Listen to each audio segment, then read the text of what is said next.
Would everyone please rise and join me in the Pledge of Allegiance?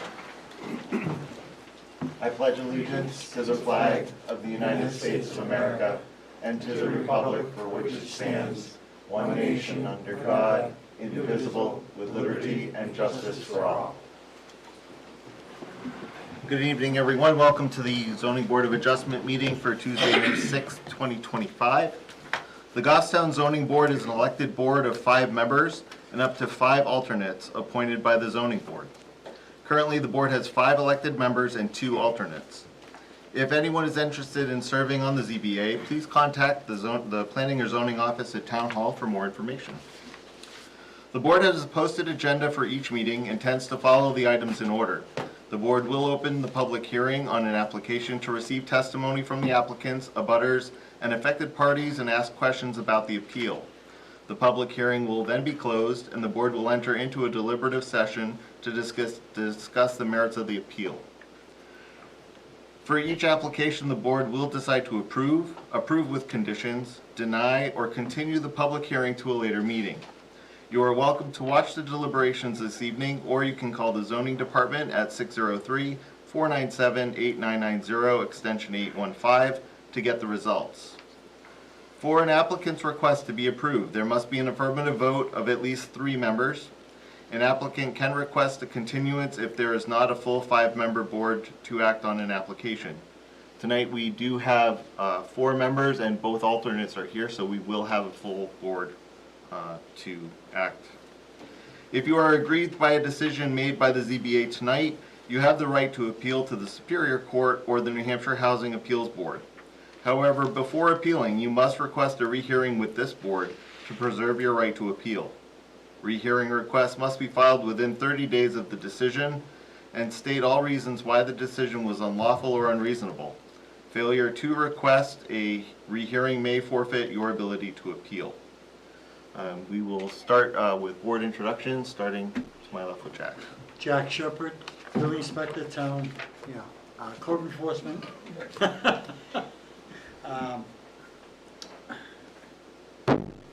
Inspector. Yeah, Building Inspector.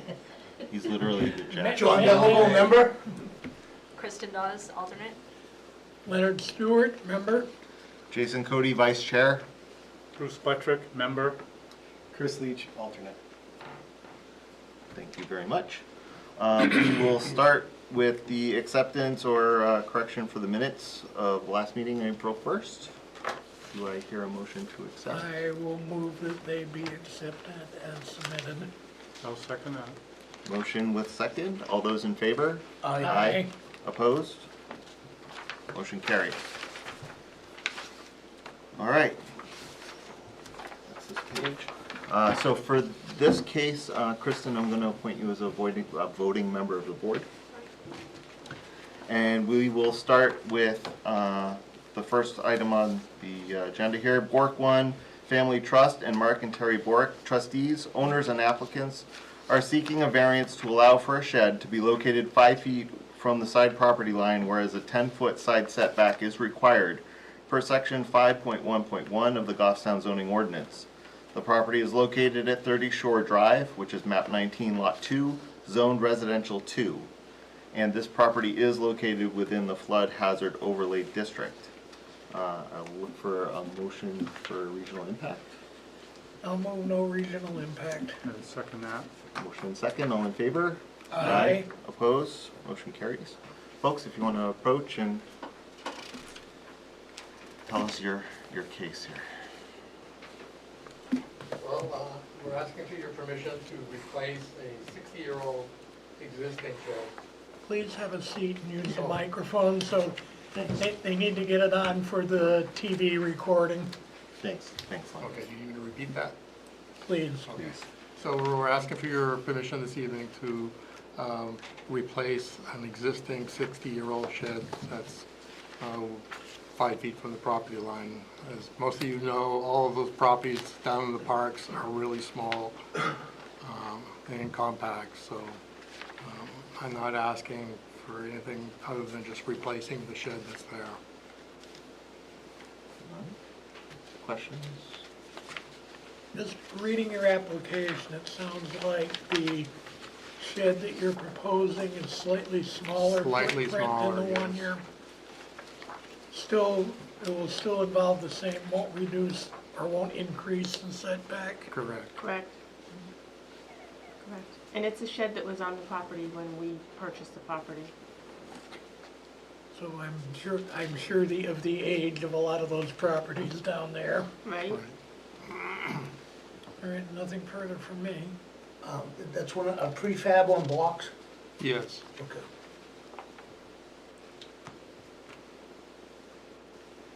Anyone else? I just might want to alert them, I was looking through the floodplain ordinance section. They might have to anchor those instead of blocks and have Yes. a pass-through. I don't know if they're aware of that or not. Yes. So- Yes. But I would agree with Len, it looks like they're replacing in kind, and it's even smaller, they're staying in the same non-conforming footprint, which is why they're here for the variance. But I think other than that, as long as they're aware of that anchoring issue or passing through for floodplain, whatever, May I that's the speak? building permit. So you'll just have to anchor four corners into the ground with like a dog tie down or something like that, and make sure it's anchored, Okay. so it doesn't float away. Yeah, That's never a fun thing. maybe put an address label on it too. I'll put a motor on it, it'll be on. There you go. Return to such and such. Any other questions from the board? Folks, I'll ask you to probably step back for just a second. Is there anybody from the public with public comment? All right. Folks, are you all set? You have another chance? All right, cool. And I will close the public hearing. Turn to the board. What is your pleasure? I'd like to go through the criteria for variance. Please. So I basically would feel granting the variance is not contrary to the public interest because they're replacing an existing non-conforming situation and they're actually making it better by less non-conformance for the size. They're not increasing the non-conformance, they're maintaining the 5-foot versus the 10-foot, which is required. I believe the spirit of the ordinance does allow that type of a variance to occur. 3, granting the variance would do substantial justice to the owner, the applicant. Again, they have to be mindful of the ordinance requirement for the anchoring of a special floodplain situation. The value of the surrounding properties would not be diminished. It would be a benefit to have a nice, clean, brand-new building. I mean, I think that's obvious. The unnecessary hardship, I think the conditions exist that there is a hardship with the properties because they are compact, and it's an existing situation that's being replaced with a new structure of less size. So that's my comments for following the variance. Thank you. Anyone else? Nope, I'm good. We have a motion. So based on that, I would make a motion to approve. I'll second. Motion from Bruce, a second by Mr. Belleville. All those in favor? Aye. Opposed? Motion carries. You have your variance. All right. Moving right along. Go for a record. Don't say that.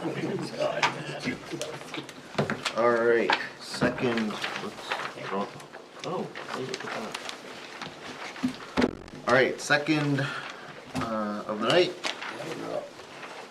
Vincent Iacozi, applicant, and Ernest Tebow, owner, are seeking a special exception by section 3.11, subsection 111, and section 5.12 of the Goffstown zoning ordinance to allow for landscaping or similar business to be located at the property that currently has a two-family home and garage located on the property. The property is located at 49 Greer Road, map 5, lot 55, zoned agricultural. And note that portions of the property are located within the flood hazard overlay district. We have a motion for regional impact. I'll move no regional impact. Motion from Len, second from John. All those in favor? Aye. Opposed? And I'm sorry, for this hearing, I'm gonna appoint Chris as our 5th member. Okay, Mr. Iacozzi. Mr. Tebow. I have a Mr. Iacozzi, I'm Mr. Tebow.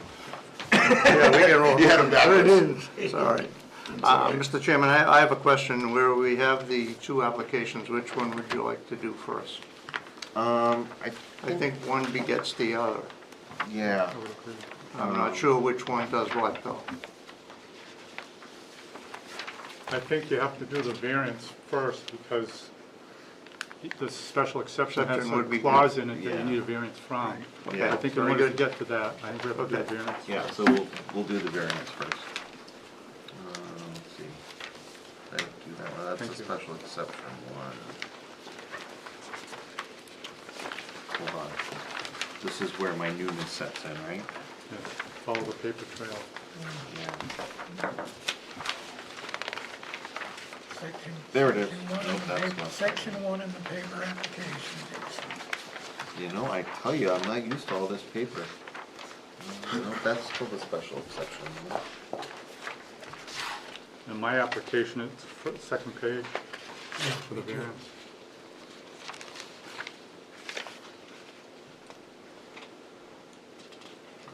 Still the special exception.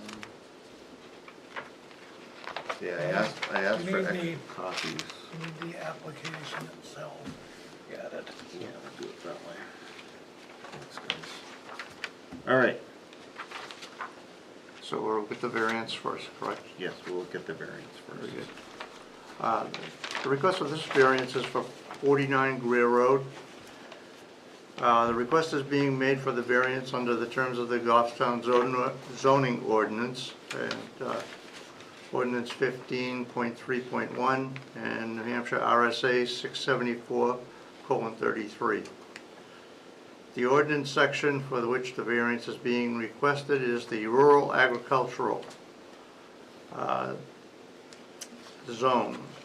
The description of the variance is requested because we are within the 100-foot setback.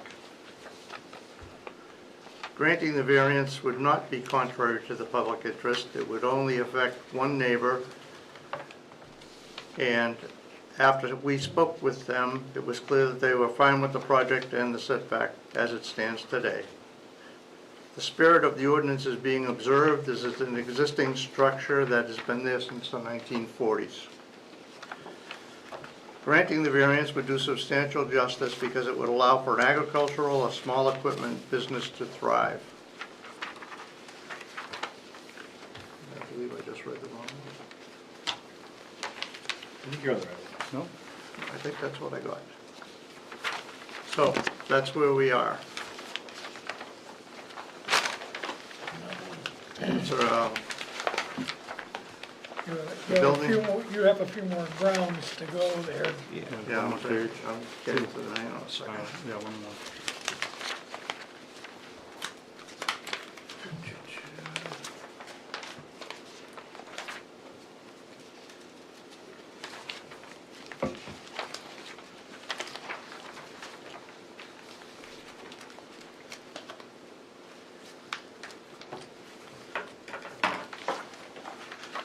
While we're waiting, does everyone have this map of the subject property? It might be helpful. You have that? Yes. Okay. I think that was included in our package. Okay, yep, just wanted to make sure.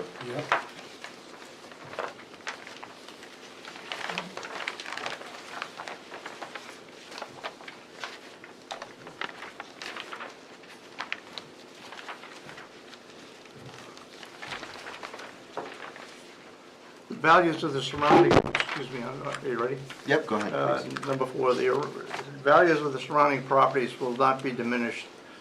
There will be little impact to the abutters. The property on hand will be given a facelift, new roof, which has already been done, new painting. We've cleaned up the area entirely.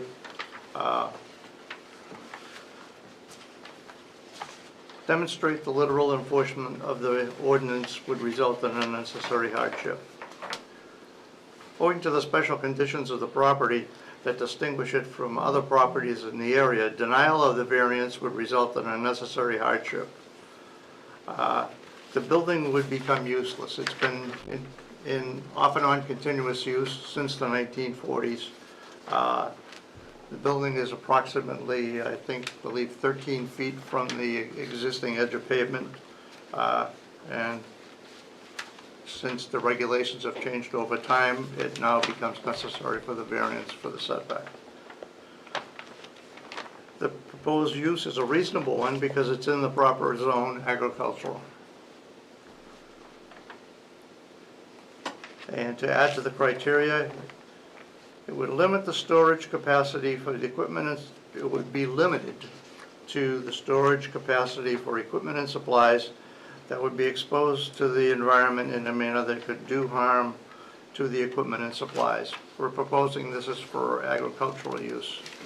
And then, and agricultural, commercial and agricultural use. And Mr. Tebow will speak to the overall plan, but those are the 5 key points.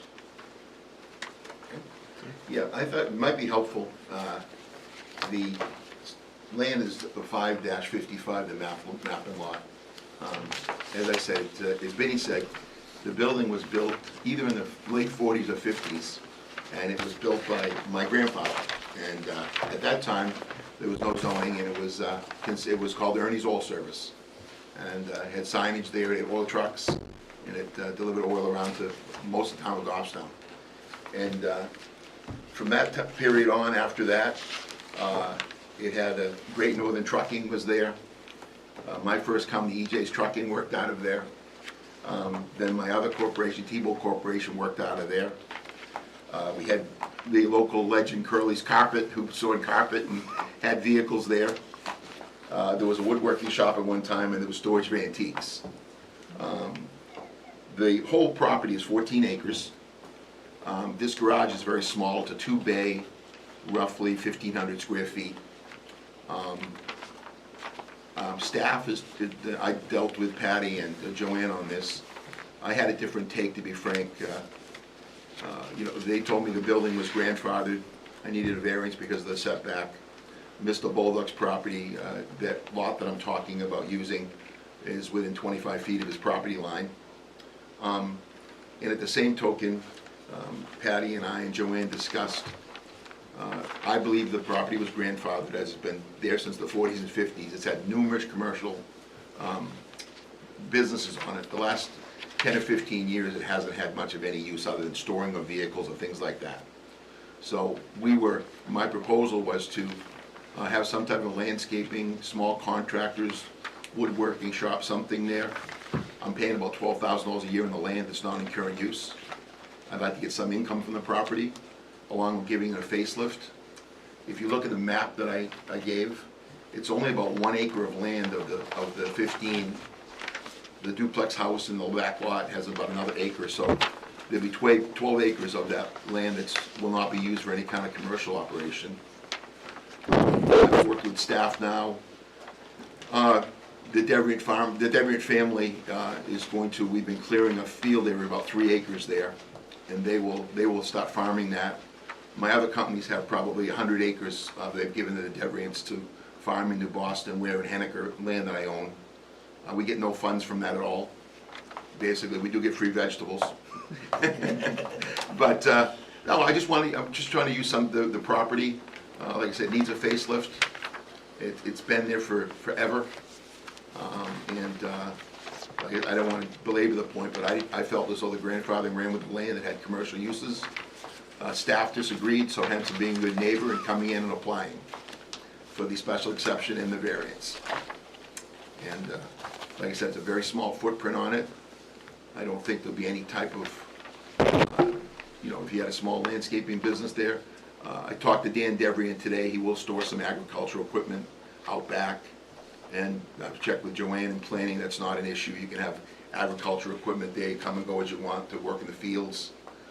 We are looking for an additional use for that 1 acre lot to have some type of commercial use there. And staff had suggested we put the landscaping / contractors type yard there.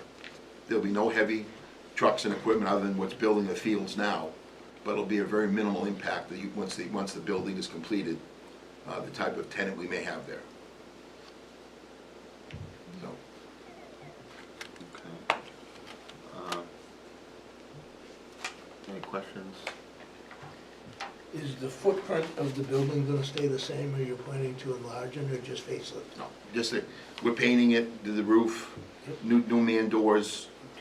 We had the electrical company today come and inspect the electric. We were gonna gravel the outside area there. There has been some trees cut. Most of them have been cut out back where they're building the 3-acre field.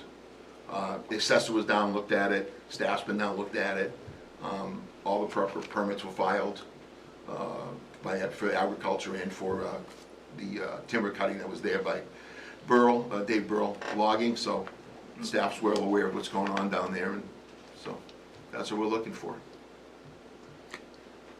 One of the things that I was noticing, you don't have a site plan, like of what it's going to actually look like. I was told by staff that I would need that when I go to the planning board. Well, it's kind of important for the zoning board too, because we need to understand what it is you're actually doing there. You know, and I understand that, at least from my perspective, I understand that you're looking, you know, for this spot, but any type of variance that we grant is gonna go to the property. So, you know, for example, if we granted at least, again, this is my take right now, is if we granted a variance for this for a agricultural business, for landscaping, let's say, and right now you're only using the front, that landscaping business could expand. So I spoke at nauseam of this with Joanne and Patty both, and it was my understanding that we would get the special exception for some of the commercial use, landscaping, whatever, and that when I went to the planning board, I have to have a site plan that would show more specifically setbacks, parking, that type of stuff. So I was looking for the variance for the building and the setback, and then of course the special exception for the use. So I was told that I didn't need that at this point, I need it for the planning. If that's wrong, then that's what I've been discussing with staff. This has been going on for a while. This is not just something that, I think to elaborate on Jason's question, though, as your application letter suggested several different kinds of businesses, maybe a landscaping business, several different kinds, and all of those, and I'm trying not to get ahead of the thing here with the special exception, but all of that depends on the impact that it's going to have on abutters, traffic, things like that. So having a little bit more definitive information on the nature and type of business that you intended there is something that is, you know, helpful to the board in making the decisions. On the application, that's why the special exception only mentions the landscape company, that's it. There's no new construction. All we've done is cleaned off the lot. The building's been there since the 40s. It hasn't moved at all. And it's on a single lot of 14 acres. We're utilizing all the boundaries within the legal setbacks for wetlands, for the river, and we're asking for the granting of the waiver for the front setback of the building, which has been there since the 40s. That's basically what it is. But the box that you outlined for the proposed usage area isn't going to meet the 100 feet from the eastern property line. I believe that's Baldock on the Correct. eastern end. Correct. yeah, There, that's not going to meet the 100 feet, and the ordinance is pretty specific Well, that's why on we're it as asking far you- as 100 feet, not from just the front bound, but from all property lines. no, Yeah, that's why we're asking. I'm sorry, that's okay. We discussed this again with staff, and that's why we're asking for the variance for the 25 feet there and the 13 feet off the road. I can't move the building. The building was built in the 40s or 50s. And, you know, we own a lot of property, so I'm pretty familiar with this whole process. And so, like as I get, I've had numerous discussions with staff on this. And we, you know, and you can ask for a waiver from the planning board as well, as Joanne told me, but I was told that for this occasion, I didn't need a detailed engineered site plan. So if, And again, I don't think that's what we're asking for, but we were just looking for more detail on Okay. the type of business and the impact that it might have on a surrounding area. okay, I would have to interject as well. I think, unfortunately, I think you're a little misled by the town staff or whatever, because for an end result of this, we need to know what is your layout going to be. You've got a prescribed area that's 150 feet and 200 feet. Well, I have no, where's that in relation to the property lines? Is it on the property lines? How many, what kind of equipment's on this apron? Is it one trailer, two tractor trailers, dump trucks? With the landscaping business, that's all you're asking for, not other business. Because the landscaping business is, by special exception, providing all the prescriptions in there. The one you're needing a variance from is the dimensional, I think it's 100 feet from property lines. Because the use is occurring in that existing building, it doesn't satisfy that dimension. So that's one of the variances dimensionally. And then the other one might be the eastern border, we don't know. Well, from But my, based on this plan, so we can't act on that because we have to memorialize this approval or denial as a paper trail. So what did the zoning board in May of 2025 approve? A red box? That's not helpful for any future people that come in and say, well, I can have a construction business, I can have contractor yard here. It's like, no. If we grant the variance for the dimensions and we get into the special exception, that's very, very narrow. By right, you guarantee you're allowed agricultural, that's not a problem. You can do a contractor's, how big, how many vehicles, trailers, dump trucks, backhoes, lawnmowers, whatever, did the planning, zoning board approve in their special exception? We don't have it documented. And that's hard for me to say, okay, we're good, we give a special exception, then it doesn't pass the planning board. Gets in the site plan, they go, you can't park that many there, or whatever, or the hours of operation. So again, planning board's a little different, you know, they have hours of operation, whatever, but I look at this, you're asking for the relief of an existing building. It's kind of, okay, we want to use it for the contractor's thing. To me, I'd say, okay, if you were to do all the access on the back, that would be better because we have the requirement for screening in the special exception. It has to be shielded from view. Right up front, the apron that's existing there, that's difficult to shade or screen.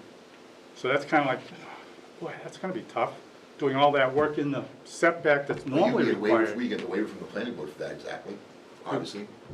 You could, but it doesn't satisfy our requirement to screen. The screening is zoning ordinance. And that's a problem to me, is to delineate it on a plan. Say, this is how we have the 8-foot fence, or the arborvitae's, whatever we're doing to screen it, as required by the special exception. So, I have a hard time with the application as being not quite complete to evaluate. So are you looking for an engineered plan, or you're just looking for something more detailed as far as dimensions, setbacks? That box is 25 feet off of Mr.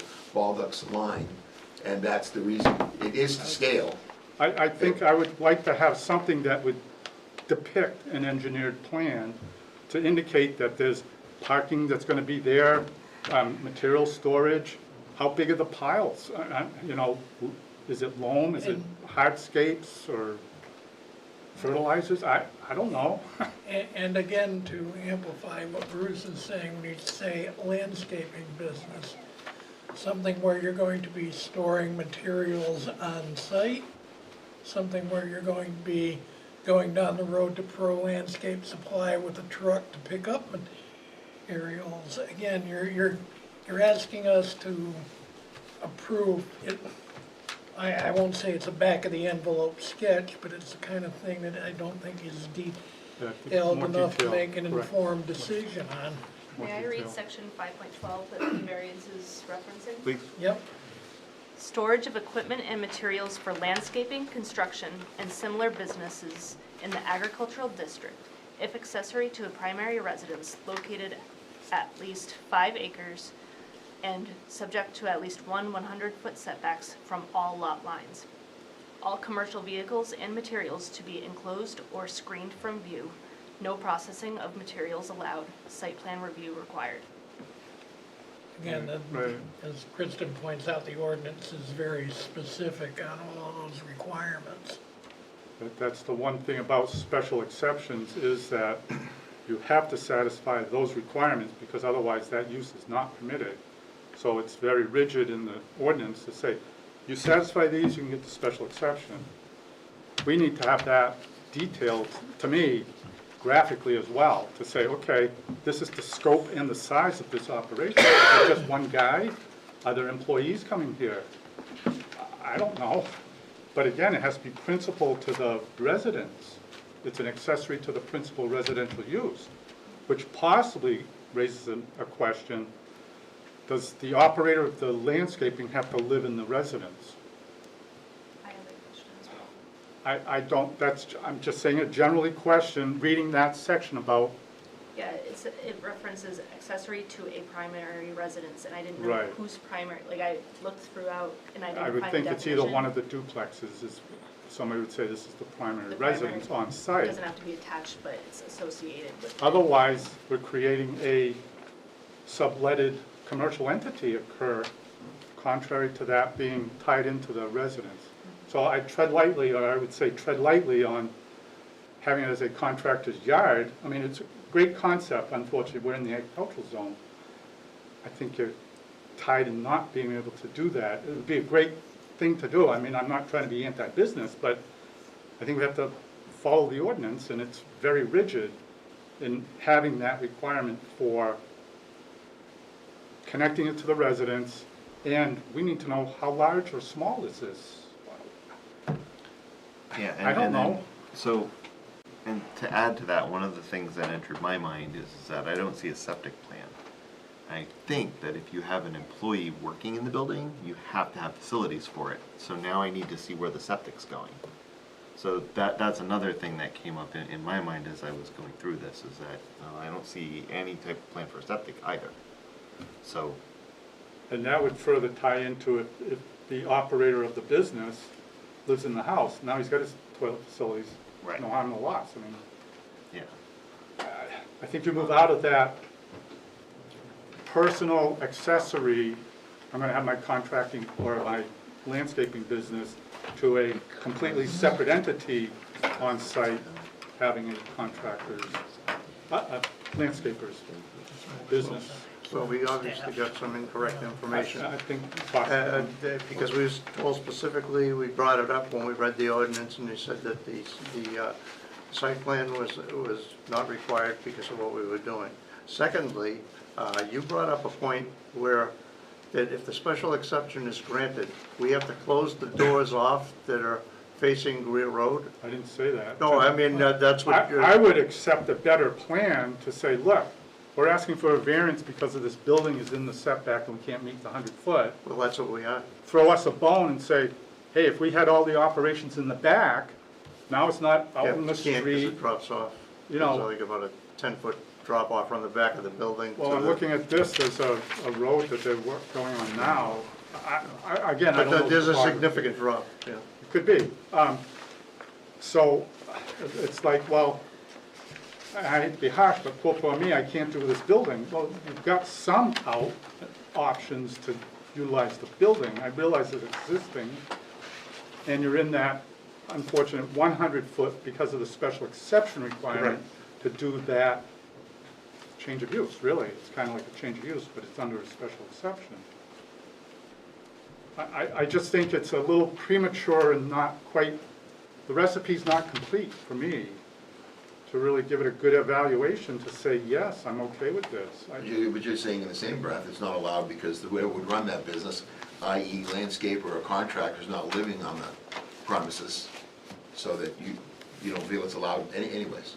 I think, Well, that's what I'm I hearing. think the ownership of that, again, clearer definition based on that reading, it's got to be tied to a residential, primary principal residential use. This business can be an accessory business. but there has to be a connection there, and I'm not sure if it's by ownership or just by virtue of having residential use on the property, and this entity is connected to that.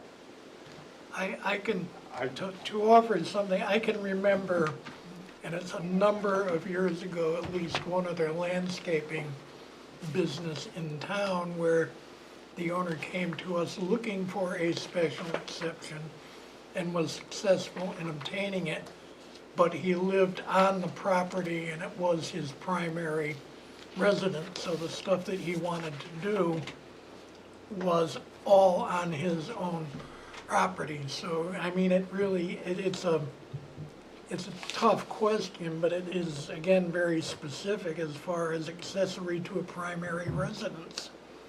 Obviously, Mr. Tebow, you don't live on site, No, I don't. correct? Don't intend to.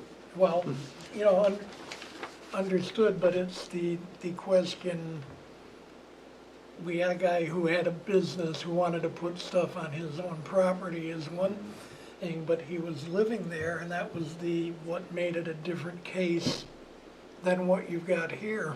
That one I can follow through with the special exception saying, fine, you live there, you can have your business, we'll allow you to do that, but if you, I wouldn't say unfortunately, you get big and you start expanding and you have to, this is not the business place, you're still doing that small little bit, you're gonna have to move it off-site to a place that is compatible for a larger business scale. So that's the real, not really elephant in the room, but if this is a successful entity that's not really related to a person that's there with the residents, we've created a business zone. And that's not fair to the abutters. It's out of zone, really. It's unfortunate. From our standpoint, I think it would amount to a spot zoning. Right. Because you're essentially dropping, it's agriculture. We have a number of areas in town that are zoned agricultural and developed residential. And what you're proposing is neither of those two categories. You're asking basically to drop a commercial enterprise in there with no, again, if you were living on the property or the owner was living on the property, it would be a different set of circumstances, but. If it's the one I'm thinking that you brought up, there was a very specific site plan, showed screening, it showed we're putting this here, we're putting this there. And that allowed the board to say, okay, based on this, here's our thing. But again, what you're telling me now, though, is which staff should have told me a long time ago, we're wasting a lot of time, and again, they've been great, don't get me wrong, I'm not blaming anybody. But what you're telling me is I come back with the most engineered site plan showing you that, and I realize the business can't grow out of the footprint that I'm saying is there, I get all that. But you're telling me, even if I to bring that back, you're saying because the owner of the business doesn't live there, you can't grant the special exception or the variance. Well, again, we as a board. We've Right. gone over it, I understand it. But There's a big if. It says that the storage of equipment and materials for landscaping, construction, and similar businesses in the agriculture district, if accessory to a primary residence. So I think you have to realize that resident and the residents, that business has to have some sort of connection together. They can't, I don't think, be two separate people. Unfortunately, I think they do have to be connected. Only because it's accessory to the primary residence. So the residential buildings are primary.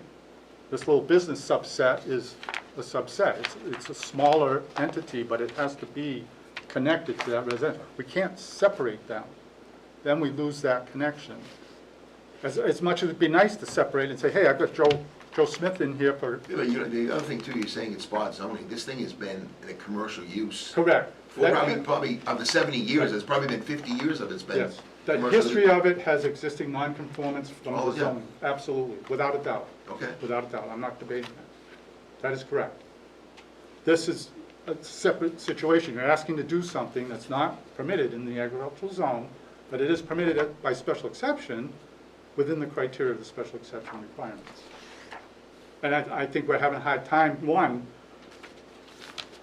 looking and realizing what is the build-out? What is the actual No, and layout? I understand that. And that's Obviously, probably you- miscommunication from the Okay, staff. so that happens, you know, Right. it is what it is. But you give you a more detailed plan and say there's 4 vehicles gonna be parked there, there's a small landscaping business, he has a mulch bin, he has a screen loom bin, and, so on and so forth. Okay, that's all detailed, the Right. setbacks are here, Yep. we look for variance, but you're telling me it doesn't matter because the landscaper's not living in the house.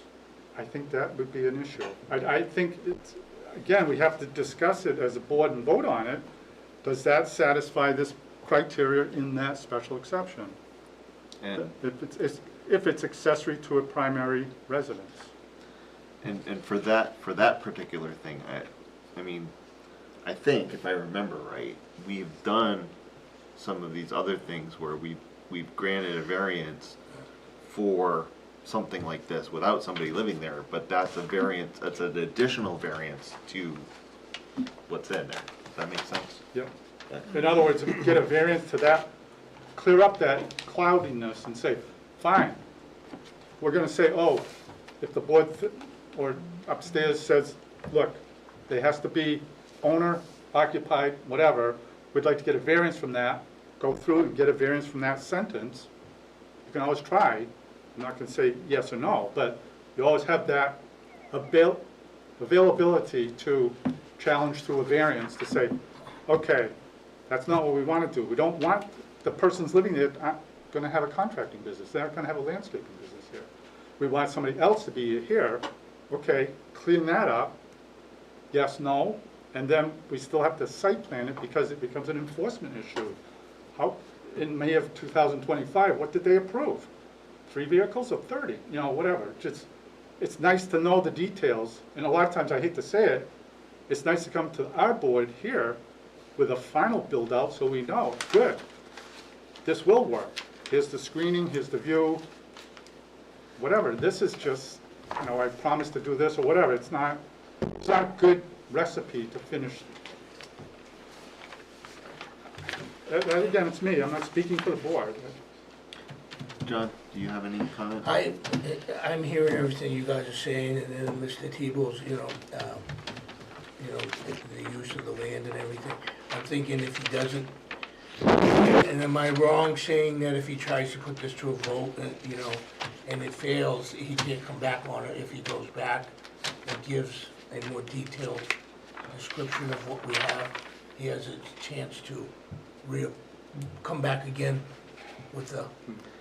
That's what I was asking. I think there's 2 approaches. There's a withdrawal I think you could do possibly, and then come back with a completely different application or a better application. I think that's one approach. Another approach is a denial, ask for a rehearing with new information. That we can grant a rehearing if there's substantially significant data, like it's denied because there's no final site plan, we can't make a determination. That's what I'm saying. That's a path as well. So there's a lot of approaches, I think, that maybe have another bite at the apple. But you gotta be careful, because typically, especially on variances, it's really one bite at the apple. It's, yeah, you may put them What on. about just continuing the meeting without a vote, without a finding? We can do that. I believe we can do that. Do we have to have public comment first? I think we do, right? Yeah, it's an open hearing. We Yeah. gotta have it. Okay. And we So- need to continue it to a date certain. Good. 60 days would give us enough time. I have a question though. If he used the garage as an agricultural purpose, Yeah. do they need to see the setbacks and does he even have to be here if he leased it with the agricultural, for agricultural purpose? I would say no. I don't- 'Cause Yeah, I understand. agricultural use is by right. Right. And then by right is using an existing non-conforming structure. That's in. And It's just like changed. storing agricultural Yeah, equipment on Yep. site would be part of the agricultural Yep. operation, and you would It's in probably the need to same be here. agricultural, Yeah. we're outside of that little box. And that's why, good question, is, okay, if they could move their operations outside of that building or the garage, they really wouldn't need the variance part, but we should have it documented on a plan to Well, say this is. I'm sorry to interrupt you, but my take from staff was, the garage is there by right, it's grandfathered. It's Well, been, it's, Grandfathered for location, not necessarily for use. The agricultural uses, that was used to store Yes. agricultural equipment, park equipment there. You could have 12 tractors down there and hay balers and everything else to sit there, no screenage required, nothing. Yep. So what I'm asking really is not much more than, if they're farming down there and they're storing all their equipment down there, but I don't wanna get off the subject, but I mean, Well, the difference, I think, is the business side. If it's a landscaping business, it's generating revenue, it's not so's the farm, so's the agriculture generating revenue. Yeah, don't say business, say use. Well, use. And again, I'm not trying to, Yeah. Contracting. Right. Yeah. I'd be curious to see what the butters have to say and what they think, and maybe we could ask to continue the meeting. And, I think I'm wondering too, on the verbiage of to a primary residence, it's somewhat vague. I don't know if that's crystal clear to me that says the primary residence of the business owner. It just says a primary residence. I think the intent is that the residential allows the contracting or the landscaping business to be accessory to the primary principal residential. That still has to be large, so to speak. We're allowing this subset to exist as an accessory use. It's not going to be the other way around. So if ever that scope of contracting landscaping becomes bigger than the residential, it's no longer accessory, that's primary. That's that change that's a very, put it on paper for us, and then we know it didn't change. It's still small enough that it's accessory. If it's huge, it may not be accessory. That's why, is it 15 or 50 or 5 vehicles and And- piles? And just to help, there's a definition for primary residence. So I couldn't that, find that. yeah, it is, it's in the state one. Oh, okay, I didn't look. We had a hearing for that I a looked in while our ago, ordinance, and I I had to couldn't look it find up. So, That So the way it's Alright. written, it's implied it's a primary residence to whom runs the business, not just anybody's Well, primary it could be, residence. I know. it would seem to me, looking at the clear language of the ordinance, that's the way I would interpret it at least. all right, so John, you have any more? No, I'm good. Kristen? I think I'm good. Len? Not at the moment. No. Chris? All right, I'll ask you to step back. I'll ask the public, for a public hearing or public comment. Get the words right. Doing okay. I'm doing all right. You're fine. So is there anybody who wants to speak? Sir? Just if you would, state your name and address for the record, please. Sure, my name is Lawrence Holdick, I'm at 65 Greer Road, I'm I believe the only abutter to Ernie's property over there. So I have spoken with Mr. Tebow, and a lot of the things that the board has brought up are some of the questions that I had, that specifically I don't think Mr. Tebow had at the time. So I had a number of those concerns with respect to what type of material might be there, how it might affect our residents and the privacy that we have, whether there has to be shielding. I know under, I think it's 512, there has to be a type of shielding for that type of material and equipment that might be there, how much equipment might be there. You've addressed all those things, so I won't belabor it, but those were the questions that I had that Mr. Tebow couldn't initially let me know of. So we haven't, in all fairness to Ernie, we haven't spoken a lot recently, but I hadn't had the time to meet with him over those things. But those are some, we have a concern for the privacy. I expressed that to Mr. Tebow also. Initially, he told me he'd be 25 feet off our property line. I didn't have an issue with it because I believe what had to happen was some type of shielding, whether it be evergreens or some type of wooden structure. But those are the type of questions that I had for the board. And I was looking to see whether that would come out at the board today. So it seems that you've addressed most of those things here tonight. Great, thank you. So thank you. Thank you. Anyone else? Good evening. Sherry Colligan, 17 Greer Road. We got notice as abutters. So my home is a couple buildings away from the area we're speaking of. It's very difficult for me to give input into what's going on. We came hoping that we'd get more information as to what exactly was going to be going on there. All we know is that in the last couple of weeks, there has been just nonstop construction behind our homes. There's been, many, many vehicles around the garage that's being spoken of. I've lived at this address for almost 40 years. That garage has always been just an abandoned building. I've never seen a business running out of it. So I was curious what this business was going to be, and more importantly, how it was going to affect our road. The garage is here, the duplex is here. The duplex parks their car on Greer Road.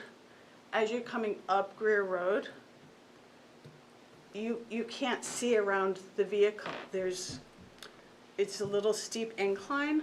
So as you're coming up Greer Road already, you have to be very cautious, because even though no one can come down Greer Road, those of us who live on Greer Road traverse Greer Road, and you don't know if you're gonna go head on into your neighbor. So if there are vehicles parked before the garage, then that's going to impede our view even more. If there are going to be some sort of a need for fencing or evergreens or whatever, that's going to impact the ability to see coming up Greer Road even more than it's already impacted, for example, by the vehicle that blocks the roadway. So we were hoping to hear more information as to what Mr. Tebow was going to be doing there, so that we could give better input. But at this point, I don't really know what's going to be going on there, and I don't know that we're in a position to give a whole lot more input. Just to clarify, when you say coming up Greer Road, you're talking about From Henry Bridge. reversing Henry Bridge toward Mast, going up the hill, Correct. correct? And many years ago, as some of you may recall, we spoke in favor of blocking the road coming down from Mast to Greer because of how dangerous and how fast vehicles were coming down there. So I think people presume that there is no traffic that comes down Greer Road, but there is, because we all live there. Yeah, And there's people plenty sort of traffic that comes down illegally as well. But my concern is the ability to safely travel our road if there's additional vehicles blocking the view. So that's all I can comment on at this point without knowing more as to what the use is going to be. I think the planning board, if it gets to that stage, would answer those questions, because the site plan review is required if we were to grant the special exception. It's one of the criteria. So, and it's always, a lot of times people come as abutters in front of the zoning board with a lot of planning board issues of traffic and line of sight, and it's like, yes, we hear you. This is not the place. Right. It's the next, next step when you get to the planning board. But I'm looking at this picture that somebody, like a drone shot here, and I see the car that's parked in front of the duplex. It's like, yeah, okay, parked right on the side of the street there, but on the road. Always. May I just, I know she's speaking, I don't want to interrupt you, but may I just address the, on the parking? You would have, issue? you would have to step back, and then Okay. you'd have to come back to the table. Are you all set, ma'am? I'm not kicking you out. I just want, she's 100% correct. I have a, and it would have nothing to do with what I'm doing. There's always the duplex is rented, and we have a troublesome tenant there, say it on record, and the Goffstown police have come down. They're not allowed to park on the road. They should be using the driveway. It's dangerous. I've had Goffstown police come down, they said they can't do anything about it because they don't have an ordinance about parking on the side of the road there, which, that's crazy. And the tenant refuses, that's where she parks, 1 or 2 cars, and it's extremely dangerous. But that really has nothing to do with what I'm trying to do there. My people try to park, there has been a lot of activity because of the logging. So you won't see that And we're anymore. thrilled that Debrians will be down there. Okay, Don't great. get us wrong. So that's the real activity people have seen is the logging. But the parking, she's 100% right. And how the Goffstown PD can't tell people who can't park on the side of the road on a blind hill, I don't know. But they've been down there 3 times, and she refuses not to park there, so that's the issue she has, she's 100% correct. The town has to, by ordinance, prohibit parking. I've heard Go through the that. hearing processes, the police, whatever. If they don't designate that, you can park if it's Yeah. quote safe.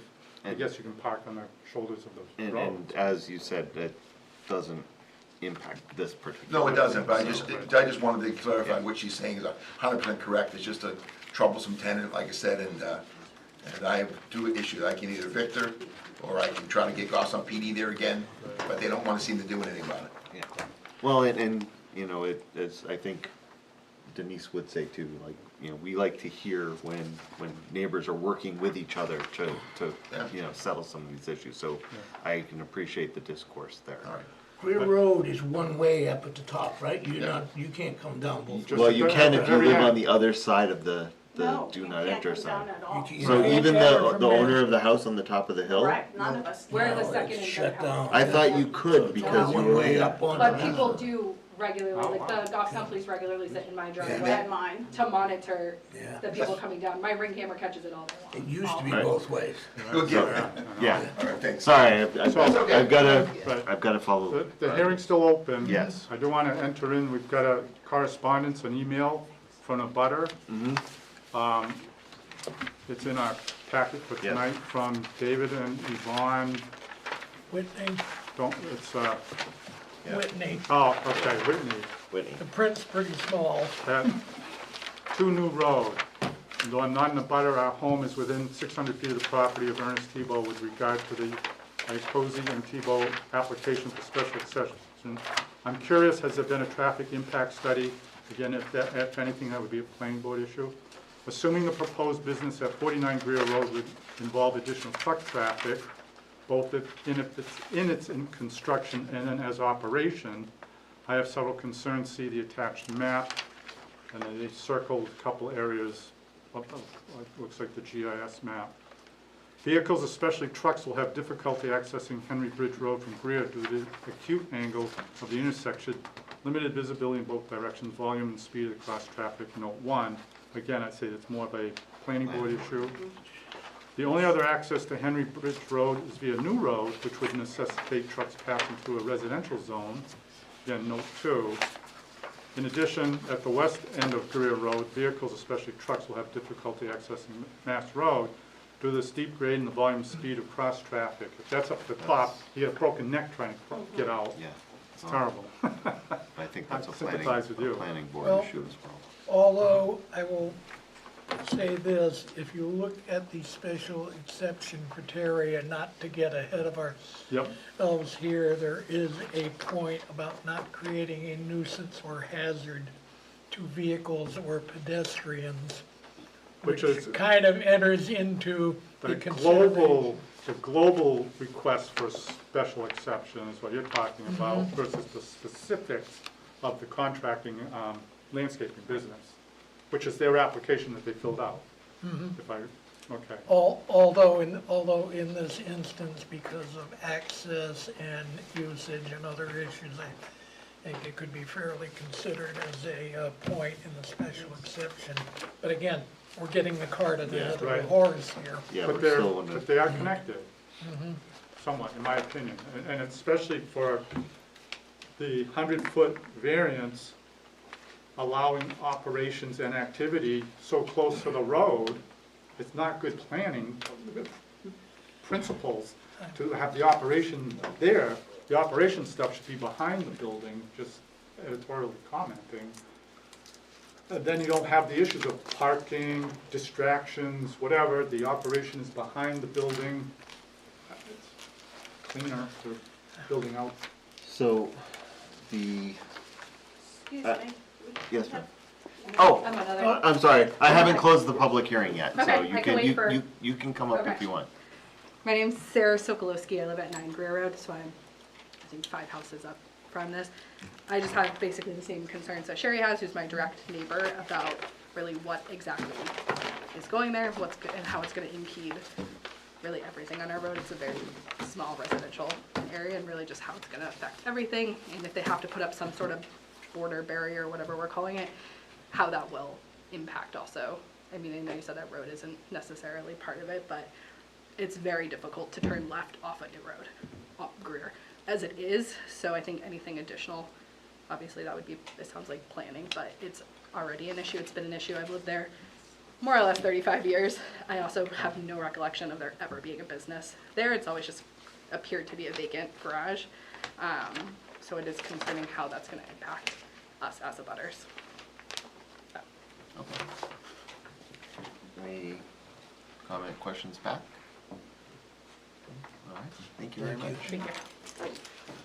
So, just my question is, do they request a continuance, or do we decide?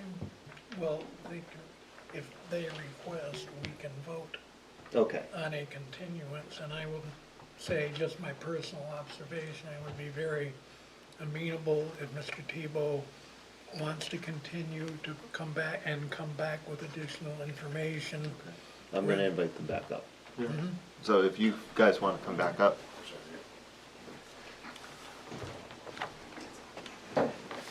So, the discussion was whether, you know, on the continuance side, is that something that you would like, or would you like us to actually vote on this tonight? No, I'd like you to actually grant the continuance of the meeting. Okay, all right, cool. I will close the public hearing then. I would think I would leave the public hearing. Oh, that's right, I have to leave the open. public. If we're continuing, Yeah. we'll leave the public That is- hearing open until the Make a next date meeting. specific. But we have to have a motion for continuance, right? Correct. Okay. So, I'll make a motion to continue. motion, How about to a date, how about yeah, we'll to have to the have a next date. scheduled board meeting Yes. and Yeah, which To the is next scheduled When is the zoning next board scheduled? meeting. June. First oh, Tuesday of the hold on, I month. got that. Every month? Yes. Yeah, it will be June 3rd. I would second that. And only my reason to do that, because of the miscommunication and a little bit of the dust up of not having a good plan, whatever, I think in fairness to the applicant, to give them better time to prepare, better plan for us to review. Okay, I so would definitely. motion from John to continue to June 3rd meeting, second from Bruce, all in favor? Aye. Opposed? Motion carries. So we will continue this on June the 3rd. All right, thank you for your time. All right. Now, one of these things had correspondence on it, but I don't think there is any other than the emails that came in for that case. There was one more. I Worksheet. thought there was something else we had to talk about. you got the copy of I don't. the intent to cut, right? Oh, that's right. Additional Whitney letter, intent to cut, and the worksheet. Yeah, and the worksheets that were added, that's this thing. That's a nice, Yes, I like that very much. That's very helpful. Wish I had that when I first started. I liked it too when I saw it. And then everybody saw the timber cut thing here. I didn't see it before, but so. Yeah, it was added to this meeting like very earlier. By on this Patty afternoon. earlier so today, what I happens think. is the stuff we get by mail and sometimes an email kind of happens last week. Then some stuff dribbles in that suddenly, geez, it's too late to mail out. So that we'll find some supplemental tonight. Yeah. And it's like, oh, good, Yeah, we have a letter. letter here, whatever. It's like, Yeah. okay. So it's just some of the procedure that happens here, which is kind of nice to have it. When I drove by yesterday, a lot of mud coming out of there from logging. I was like, oh my God, it's like, It's probably Adam can go down there, yeah. DPW. Yeah. All right. I do have an update, open space subcommittee. Oh, please. We have a regular meeting, and we have a meeting 13, and we have pretty much gotten a rough form of some sort of an ordinance. The hard part is what to do with the open space. Do we ask for it to be given to the town, or a third party like conservation, Piscataqua, those type of things? So we really don't know on that part. That's kind of like, what do we do with this? Because it's a nice concept, but sometimes conservation doesn't want 5 acres or 1.5 acres. They'll deal with 50 acres, yeah. So depending on the size of the open space, it becomes good or bad, you know. I'd imagine location would be an issue as well, right? Right, and we're trying to draft the ordinance so that if they can parcel out all wetland and satisfy so much reserve, But if they don't have any walkable buffers, it's useless for anybody. So it's like, wait a minute, the open space, yeah, you can have it as the wetland, you can't build in it anyway, but we'll take it. But give us a 25-foot buffer that people can then walk around the wetland and not be trapped and say, yeah, you've got all that open space, but nobody can do anything except look out, you know. So to have a little practicality, it's fine, you've gotten the gimmies of less frontage requirements of whatever, to do the cluster developments up front. Typically the backlands, what's left for the open space, but have it as well as usable open space, not just something that you drive by and look at or whatever. I think too, Bruce, usable open space is the key, because I can remember the situation going back to the mid-90s when they were putting Tyler Drive in the middle of Worthley Hill.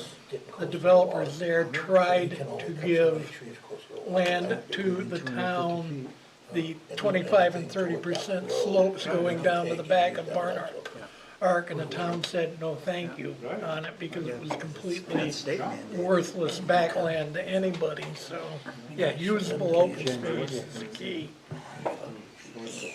Good progress on our targets, August to have something ready to go through. Okay, boys. Guys, We haven't we're not adjourned yet, folks. Awesome. Well, thank I'll you mo- for that update. If Bruce is done, I'll motion to adjourn and I have a motion to adjourn. I'll second it. Second by Bruce. All in favor? Aye. Opposed? Jack? No. Thank you for your time, everyone. Jack, you